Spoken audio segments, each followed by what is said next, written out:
জানেন কি, মা লক্ষ্মীকে ঘরে ডাকতে চাইলে প্রথমে অলক্ষ্মীর জন্য দরজা বন্ধ করতে হয়। সমুদ্র মন্থনের সময় যখন দেবতার অসুরদের মধ্যে তীব্র সংঘর্ষ চলছে, তখন প্রথমেই উঠেল ভয়ঙ্কর বিষ, হলাহল।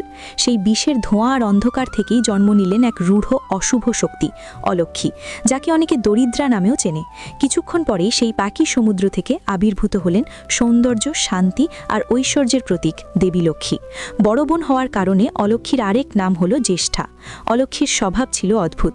যেখানেই তিনি ভগবানের নাম শুনতেন, যজ্ঞের ধোঁয়া দেখতেন বা পুজোর ঘণ্টার ধ্বনি কানে আসত, তিনি কানে আঙুল দিয়ে সেখান থেকে পালিয়ে যেতেন। ধর্ম, ভক্তি, শুদ্ধতা, এই তিনটি জিনিস তার সহ্য হতো না। একদিন অলক্ষ্মী এক গ্রামে এলেন। একটা ছোট বাড়ির সামনে দাঁড়িয়ে ভাবলেন, এই বাড়িতে ঢুকলেই তো স্থায়ী বাসা করা যাবে। কিন্তু বাড়ির দরজায় পা দিয়েই তিনি থমকে গেলেন। ভেতর থেকে ভেসে আসছে বেদমন্ত্র, তুলসী তলায় প্রদীপের আলো আর বিষ্ণু নামের ধ্বনি। অলক্ষ্মী কানে আঙুল দিয়ে বললেন,